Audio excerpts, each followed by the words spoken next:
Late today, the former CEO of Theranos and founder was convicted on multiple fraud charges. Elizabeth Holmes did a lot of things right, but there is one mistake that eventually made her pay the price. She was the founder of Theranos, the Silicon Valley startup that wanted to disrupt the medical industry. She was a perfect poster child of Silicon Valley and fit all of the cliches: Stanford dropout, charismatic CEO with a big vision, a technology that could change the world. Some people even call her the new Steve Jobs. In 2014, she had it all. She was on the cover of Fortune magazine. Her company was valued at $9 billion. She became a billionaire. She gave a TED Talk. She was interviewed by world leaders. She was changing the medical field. From the outside, her life seemed perfect. But just a year later, everything started to go down because of a key mistake she made along the way. Shortly after her insane rise to fame and adulation, the love was starting to turn into hate. And in January of 2022, she was found guilty of committing fraud after having raised more than $900 million. And Theranos has since then gone down as one of the biggest fraud in Silicon Valley's history. All of this begs the question, how did it happen?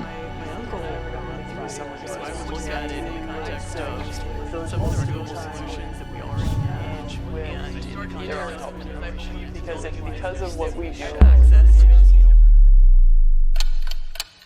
We need to go back in time. Holmes was a normal kid. There wasn't anything wrong with her. I mean, there were a few signs, but nothing to raise the alarm. She was born in Washington, D.C., but grew up in Houston with her parents. She had a normal upbringing with normal parents who had normal jobs. And yet, in 2022, she was all over the news and she became the face of the biggest scandal we've ever seen in Silicon Valley. How did this happen? The answer is complex, and the person behind the company is walking a tightrope between genius and insanity. Just like every other kid, when she was growing up, she had a dream career. She wanted to be an engineer, and when she was only 7, she tried to invent her own time machine. As a kid, she wrote a letter to her dad stating, "Dear Daddy, what I really want out of life is to discover something new, something that mankind didn't know was possible to do." Nothing about her was alarming. She had a normal behavior. It was very clear as a child that she had big goals and aspirations. She wanted to be a world leader and worked very hard for it. She quickly became an A student in school, taught herself how to speak Mandarin, and then applied and got into Stanford University when she was only 18 years old. The only red flag about her was that she was obsessed with becoming a billionaire since she was 9 years old. You may think that this is not a bad thing in general, and I will agree with you, but it gave us a glimpse into her greed early on. She was obsessed with winning and was so competitive to the point that when she played a game of Monopoly, she would never accept to finish the game until she had collected every single house and hotel. But these were not major signs, and in general, she was a normal teenager until that day when things started to change. It was in the fall of 2003, right after she interned in Singapore at the Genome Institute. She got back to Stanford in the fall and walked into her professor's office and told him, "Let's start a company." This was in 2003, and her life was about to change.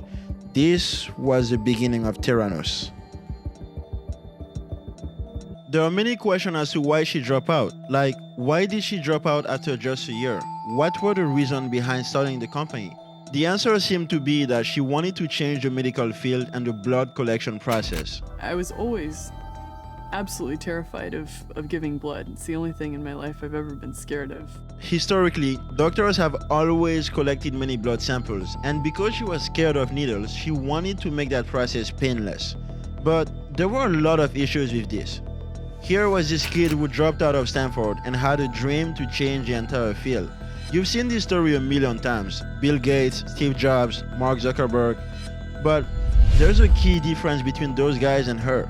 They wanted to build technology companies, and the only skill they needed was learning how to code.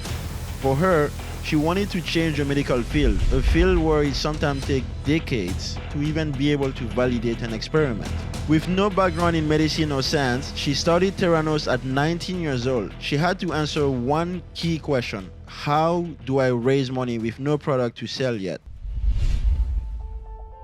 So, because she had no technical skills and experience, she focused instead on building her personal brand. Like every great con artist, she made up lies and built a great story. She took the story around the death of her uncle and started using that as a selling point, as you can see in this TED Talk. Spending summers and the holidays with my uncle. I remember how much he loved the beach. I remember how much I loved him. He was diagnosed one day with skin cancer, which all of a sudden was brain cancer, and in his bones. He didn't live to see his son grow up, and I never got to say goodbye. The crazy part is that she wasn't even close to her uncle, but she was so obsessed with winning that she made up lies around his death. Another part of her strategy was that she copied Steve Jobs and wanted to do everything like him. She dressed like him and only wore black turtlenecks. She spoke with a deeper voice than usual because she wanted people to take her more seriously. No, it hasn't. Well, if I use traditional words to describe what we're doing, it's hard because... No, it hasn't. Well, if I use... And whenever she caught herself, she would just get back in character. Words to describe what we're doing, it's hard because people then associate it with conventional processes. She never blinked her eyes and did everything to intimidate everyone she was speaking with. I know this sounds odd, but my first impression was that she didn't blink. And you can kind of understand why she was doing all of this. She was trying to break into an industry historically dominated by men, so she focused much more on her appearance than on building a great company. With a great charisma and vision, she was able to raise a lot of money quickly. $5.8 million in 2005, $9.1 million in early 2006, and $28.5 million a few months later. In 2010, her company finally reached unicorn status after raising $50 million. She did all of this with no working product and no customers at all. You're probably wondering about how the hell she raised all this money, but the rule was simple. She faked everything, including the result from the blood test she was getting. They'd walk the executives out of the room to go give them a tour, to go have a meeting or go have lunch or whatever, and immediately afterwards an engineer would run in, grab the cartridge, bring it out to the lab where my team would do the assays at the bench. We were on call, so this could be done in an hour. We got reasonable data every time, and then we would get those results. The engineer would run into the room with the results, and these guys would come back in and they'd say, well, here's your results from running our tests. She was really good at playing with the truth, and in one of her early PowerPoint presentations, you can see how she was luring investors by selling them fake promises and dreams. She mentioned how big the market was, $10 billion per year. And when she started getting investment from big names like Larry Ellison, the founder of Oracle, or Tim Draper, who is a famous venture capitalist, she will use those names to get more money from other people. And she even used the name of famous pharma companies like Pfizer in her presentations to make investors believe that she was working with them. All of this was happening within a niche circle of Silicon Valley, and Theranos wasn't mainstream yet. But for her to keep the show going and raise more money, she had to go into the mainstream. From 2004 to 2014, Theranos didn't even have a website. She was very secretive, and most investors who had given her money did so because they heard about her in small circles. This begs the question, why were they even giving her money without seeing the product? And the answer is that on top of the lies she was telling investors, many of them had FOMO. They didn't want to miss the next big thing. But finally, in 2014, after having raised so much money, she couldn't be secretive anymore. She finally opened up to the public and created a website for the first time.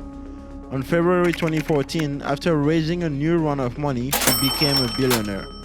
But the truth was that the company had already started losing money way before 2014. Theranos lost $16 million in 2010, $27 million in 2011, $57 million in 2012, and $92 million in 2013. In 2013, there were even weeks where the company was burning around $2 million per week. But she didn't care about any of this and even doubled her salary from $200,000 to $400,000. This was very easy for her as she had fired the company CFO in 2006, and she spent 7 years without a CFO who was controlling the finances. But here's the issue. The Pandora box was already open, and it was too late to go back on the lies, so she kept enjoying her fame. On June 2014, she was on the cover of Fortune magazine. Then she gave a TED Talk. Then she became the inspiration for many women in tech. The media loved her. The message was pretty clear. The new Steve Jobs was going to be a female. Everything was great about her. Stanford dropout. She cared about the poor. She wanted to disrupt the very expensive healthcare system. She was a charismatic CEO. She had a revolutionary technology. And she was female. And to get to that point, she used the perfect playbook of persuasion. The first step was making her employees believe that they were changing the world. She was regularly giving motivational stories and letting them believe that what they were doing was having a great impact. Even the employees who knew that she was lying to the world because they had direct contact with the day-to-day operations eventually ended up believing her. She was a big fan of making employees compete, and she would make them operate in silos so they couldn't even speak to each other. And by making them work in silos, she made sure that only her and her partner knew the truth about what was going on in the company. And she truly ran Theranos like a cult. She used the us versus them psychology. They're attacking the work that you guys are doing. Are you ready? Okay.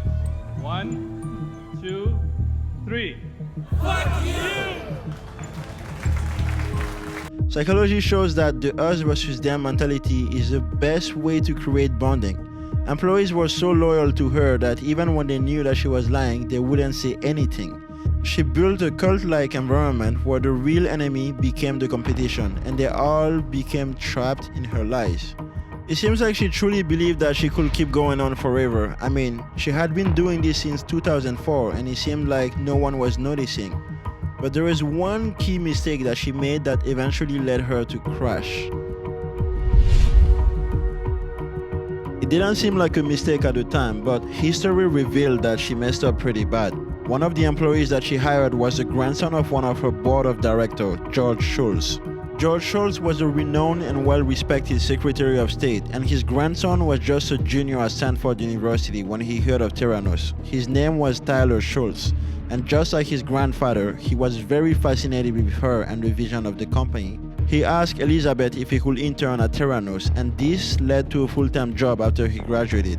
But just 8 months after being at the company, he quit his job after realizing that all of this was a fraud and that she was openly lying to the public.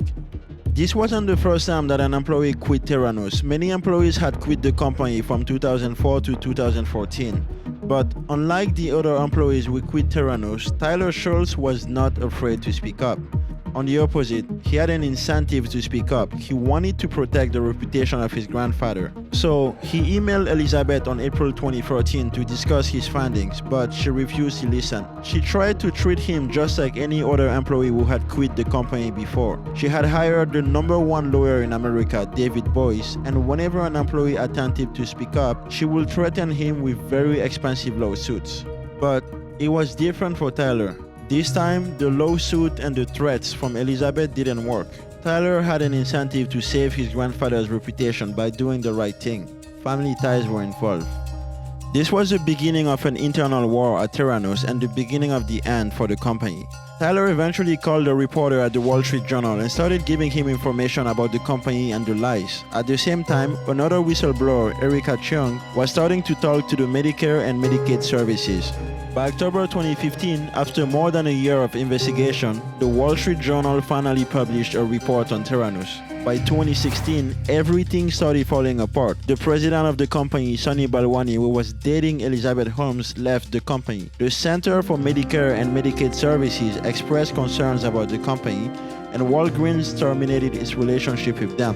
Elizabeth Holmes was trapped. She was banned from the lab testing industry, and in 2018, the company fully stopped operation. In 2021, the Theranos trial started, and on Monday, January 3rd, 2022, she was found guilty of 3 counts of wire fraud and 1 count of conspiracy to commit fraud. When you look at her story, there are many questions that come up. Was she knowingly lying to investors? Was she just a struggling entrepreneur trying to buy time while improving the product? Was she a victim of the Silicon Valley culture of fake it till you make it? Was she someone with good intentions who ended up believing her own lies? There is a psychology bias where people are willing to do the worst things as long as they believe it will have a good outcome. It's the same reason why people in communist societies or Nazi Germany were able to rationalize their behavior for the greater good. Elizabeth Holmes said that she wanted to change the world, and maybe she initially did, but as we saw it, it is clear that something happened along the way where the dream turned into a nightmare. Or painting or science or whatever it is, when you really give everything to that, then you can realize great things. And we'll fail 10,000 times if we have to, but we'll figure it out on the 10,001st.